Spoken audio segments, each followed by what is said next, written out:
What is going on, everyone? Welcome back to TTP Sports. And before we get into this big Eagles victory over the Denver Broncos today, the most important thing you can do is hit that sub button. I will greatly appreciate that. So if you're a new sub to the channel, new viewer, definitely recommend hitting that sub button for all the latest Philadelphia news, recaps, and events. It's either a great time or a miserable time. Definitely recommend joining the channel. And if you're a long-time subscriber, I'm very grateful for you. And I also think you are crazy for being subbed this long, but still very grateful for that. Definitely spread it around, get people to join this channel. Let's get over that 400 sub count and continue to grow from there.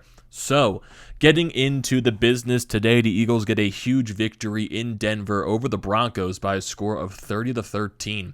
And just overall, offensively and defensively, just a great effort by the entire team. This Denver Broncos team, coming off of a big victory last week over the Dallas Cowboys, really just obliterated them in that game in Dallas.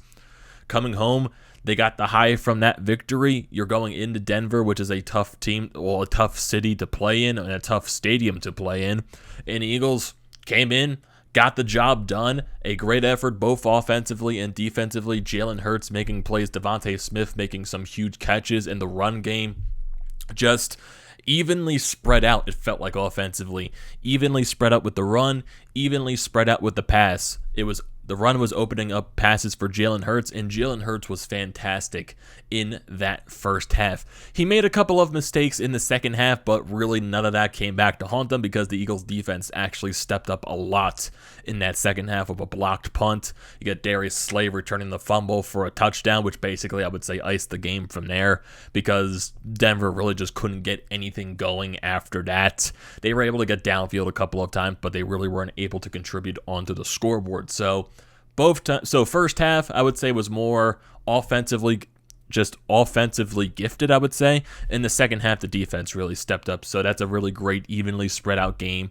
And just overall great effort by the team, which is nice to see.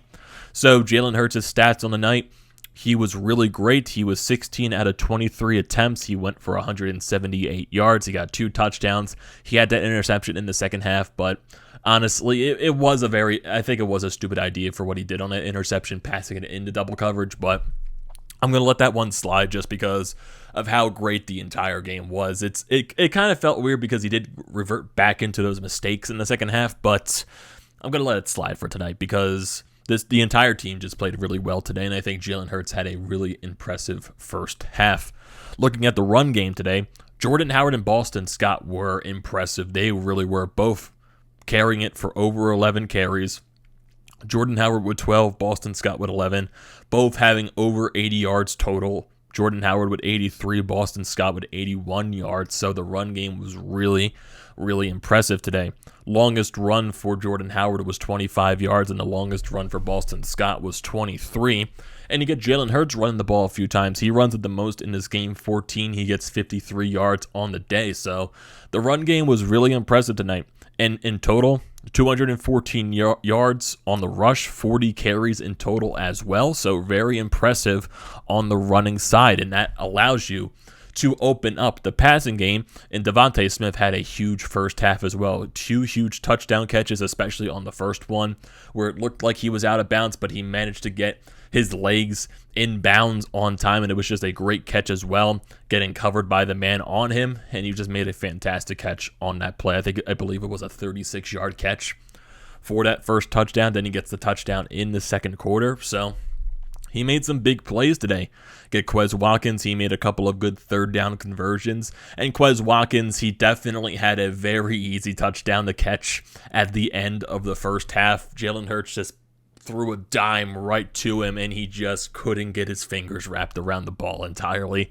It was just like, man, really, if you were able to get that touchdown at the end of that first half, I really feel like that would have iced the game from there. Even though Denver made a lot of mistakes going on into the second half, I was really afraid that missed catch by Quez Watkins was really going to come back to haunt this team just because of the mistakes the Eagles were making as well going into that at the start of the second half on the first couple of Broncos drives. But thankfully, the defense stepped up for the team in that second half. You got Dallas Goedert, who left the game early in concussion protocol, and there was a situation on that first touchdown drive by the Eagles where he made a huge catch on third down, but head-on-head contact with one of the Denver players. I have no idea why I said Dallas. I don't know. My brain's scrambled, I guess, at this point. It's been a long day, but still. It was just like mind-boggling why there wasn't a flag thrown on that play. Literally, the guy on Denver coming through just ran right into Goddard as he was getting tackled. So you got head-on-head collision. So he goes to the medical tent, and then he goes into the locker room to get further checked out for a concussion, and he's out for the rest of the game. So that's a huge loss for the Eagles there. And then basically the rest of your receivers, Boston Scott got a couple of receptions, but really not that much on the receiving game. But basically when they had to throw the ball, they were making the good plays. The running game really stood out more, but basically it's when you have a consistent run, it's going to open up the pass, and that's exactly what it did today. So just going over some of the things in these games, because there were a little bit of weird things that happened in that second half as well, because there was one drive for the Broncos that was just filled with penalties, filled with penalties, and it forced them to kick a field goal. It was just a weird play in the second half, because the Eagles in this game kind of got a little more undisciplined than they should be. They ended up with more flags than the Broncos. They had 7 fouls in this game for a loss of 89 yards. And, they made some pass interference plays, roughing the passer, and the taunt on Avonte Maddox, which was just like, man, I don't understand the taunting penalty in this league. I really don't. When Avonte Maddox makes the play, the guy kicks him. And then, of course, when someone kicks you, you're going to have a response to that. It's not taunting him. And, they're getting into it on the field, and then you see the ref trying to separate them, throw the flag at the same time, and you're just like, how is this taunting? I just don't understand it. It's mind-boggling in my opinion. But then you got a couple of encroachments during this game. You got Derek Barnett with the roughing the passer, and it was just like, oh my goodness, it's like every game you're waiting for Derek Barnett to make that stupid mistake, and that in turn became the roughing the passer on the quarterback. So yeah, that happened. But just going through this game in general, it's just a really good game by this Eagles team. Just on their first drive as well, they managed to get it into the end zone, used a couple of run plays. Boston Scott was huge on this drive as well. They weren't able to get it into the end zone for the touchdown, so they settled for the field goal, making it 3-0. And then the defensive unit comes on, 3 and out instantly. So that's a better start than that you could ask for your defense. And then this touchdown drive by the Eagles took 9 plays. Get some plays by Boston Scott. You get some plays by Jordan Howard. You get the play to Dallas Goedert, which then eventually got him out of the game for the injury. And then you get that huge pass from Jalen Hurts to Devontae Smith for that 36-yard touchdown catch. But then Denver does respond after that. The Eagles, they kind of make some mistakes. The Denver, they manage to get through to the end zone, so they get a touchdown on that play, running the ball in. Eagles, on their next drive, they're forced to punt 3 and out. But then Denver, they also go down the field as well. A huge catch going down the field. I believe it was a 60-plus yard play. And then, thankfully, they didn't get it into the end zone, because there were a couple of penalties on that play by Denver, a holding call which prevented a touchdown from happening. So the Eagles, they came up big on that goal, that 3rd and goal play, which allowed them to force for that field goal by Denver. And just going through the rest of this first half, you got another huge touchdown play in the second quarter by the Eagles. Basically, a really good response by the team. Basically, it felt like the same thing as the same couple of drives. You got a couple of plays by Jordan Howard and Boston Scott. Hurts makes a couple of running plays as well. He had a huge run during this game as well, where he ran for, I believe, at least 30-plus yards to get a first down. And the Eagles today were actually really huge on third down as well. If we look at the third down conversions for this game, they were 6 for 13 on third downs. And especially like during their touchdown drives, the third downs were huge, and they were making a lot of those plays. So you get to the end zone, you make it around. It was 3rd and goal at the Denver 5. Got Jalen Hurts. He has time and space. He finds the open hole to Devontae Smith. He gets the touchdown, makes it 17-10 Eagles. They grab the lead right back. And then you go to the Denver next play, 3 and out. So a great response by the defense after you score a touchdown.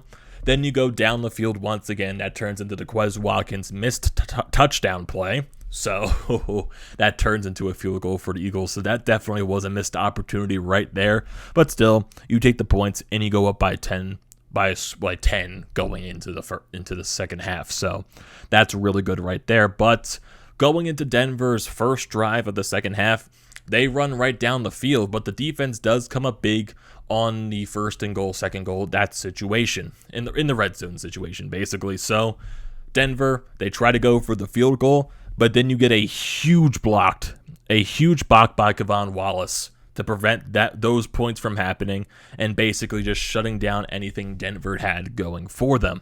But then the Eagles, their next couple of drives offensively in this half to start the third quarter, 3 and out, which forced a punt, and Jalen Hurts got lucky on this drive too that there wasn't an interception because they were very close to intercepting that. I don't know why I'm saying Dallas. Oh my God. Hello. Think. My goodness. But still, Dallas goes to... Really? I don't even know why. Denver. Hello. They're the Denver fucking Broncos. I don't know why I'm making these mistakes. Don't worry about it. They go down the field.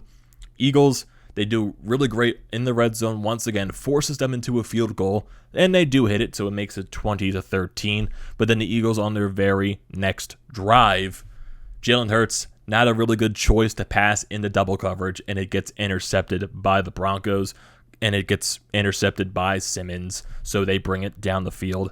And then, this is where the weird stuff was starting to happen. So you get the interception by Denver, and then they try to go down the field. You get into a 4th and 1 situation. They try to run it through the 4th down, and you get a little bit of a scramble on the on the first down line, and you see the ball come out. Like, honestly, you didn't even see the ball come out because instantly you see the huddle, you see everyone on top of each other, and then Darius Slay somehow comes out with the ball, and he's running all over the place, trying to find the hole through basically everything, and then he runs all the way down the field for the 82-yard touchdown return. So it's just like, what the hell just happened? And everyone was trying to go through the replays, making sure the ball was actually a fumble, and the running back was actually not, down before the ball came loose. So, and actually the replay took really quickly. So it was a fumble recovery for a touchdown, and the Eagles go up 27-13. Denver gets the ball back, 3 and out, and that basically was the game from there. Eagles kick a field goal to make it 30-13, and then basically that's game. Got 3 and outs. Denver tried going down the field once again. They miss it on 4th down, and that's basically your entire game right there. So, really good game by this Eagles team, winning 30-13 over the Denver Broncos, not the fucking Dallas Broncos. I don't know why I keep saying Dallas during this video, so definitely pay no mind to that. It was just a little brain farts here. That's what happens when watch this Eagles team. But hey, no worrying in this game. This was actually a very entertaining game, a great effort all around by this Eagles team. And hey, it looks like you're trying to get some consistency on offense in the past couple of weeks, which is a really good sign. Defensively, there's still those very mishaps with the John Gannon defense that still, become worrisome, but they stepped up huge today when it mattered. They forced some turnovers. They forced, a couple of downs from Denver, and, they forced them in a couple of field goals too, to where they don't get the touchdown. So that's basically all you can ask for. So, going into next week, it's basically you're asking for the same stuff. Just find that consistency. You've been finding consistency with the offense for the past couple of weeks with the run game equaling with the pass game. So it's been nice. So try just to continue that as the weeks go along. So after this win against Denver, you go back home next week to play the New Orleans Saints at 1 o'clock.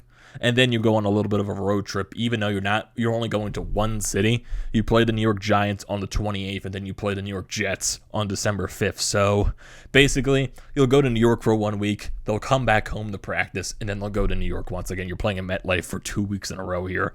And then after that game against the Jets, You'll have your bye week, and then you come back home to face the Washington football team on December 19th. That's weird because that game is still considered to be determined on the time. So I guess, like, are they trying to debate that, making it an NBC game or something like that? Is it going to be a 1 o'clock game? Is it going to be a 4:25 game? I have no idea. That'd be a really weird NBC game if they do that this year, because the Eagles have yet to have well, they've had like a couple of primetime games. They had the Thursday night football game. They had a Monday night football game. So, yeah, they haven't had their Sunday night football game yet. So, is that going to be the week where they get Sunday night football? Who knows? Then after that week against Washington, they'll play New York, the Giants at home on December 26th, the day after Christmas. And then they'll go on the road to Washington, play on January 2nd. And then they'll finish off the season at home against the Dallas Cowboys. So, looking at the rest of the schedule, I would say besides the one game against Dallas and the one game against New Orleans, it's a pretty easy schedule going down the road. You play New York 2 times, you play the Jets once, and you play Washington 2 times, who just lost one of their best players from a torn ACL. So, yeah, it's a pretty easy schedule. So let's see how this consistency rolls on out through the upcoming weeks, and that's what I want to see most. I really don't expect this team, like no one really expects this team to make a playoff run at all. No, I'm just looking for consistency and improvement as the weeks go along, and I think that's the most important thing. So, that's going to do it for this video, everyone. So, what are your thoughts on this game? What are your thoughts on Jalen Hurts' performance? What are your thoughts on Devontae Smith, the run game, everything in the improvements that we've seen over the past couple of weeks? I want to hear those comments and thoughts in the comment section below, so do not forget to leave those down there. Do not forget to drop a like on this video. Do not forget to check out the Painted Lines, which I'm a part of. Their links are down in the description below. Also, don't forget to check out the links to BrodesMedia, the Florida Pod merch website, and also Flyers Nitty Gritty. All the good stuff is down in the description below. Definitely do not forget to check those out. And like I said at the beginning of the video, the most important thing you can do is hit that sub button, and I will see you next time.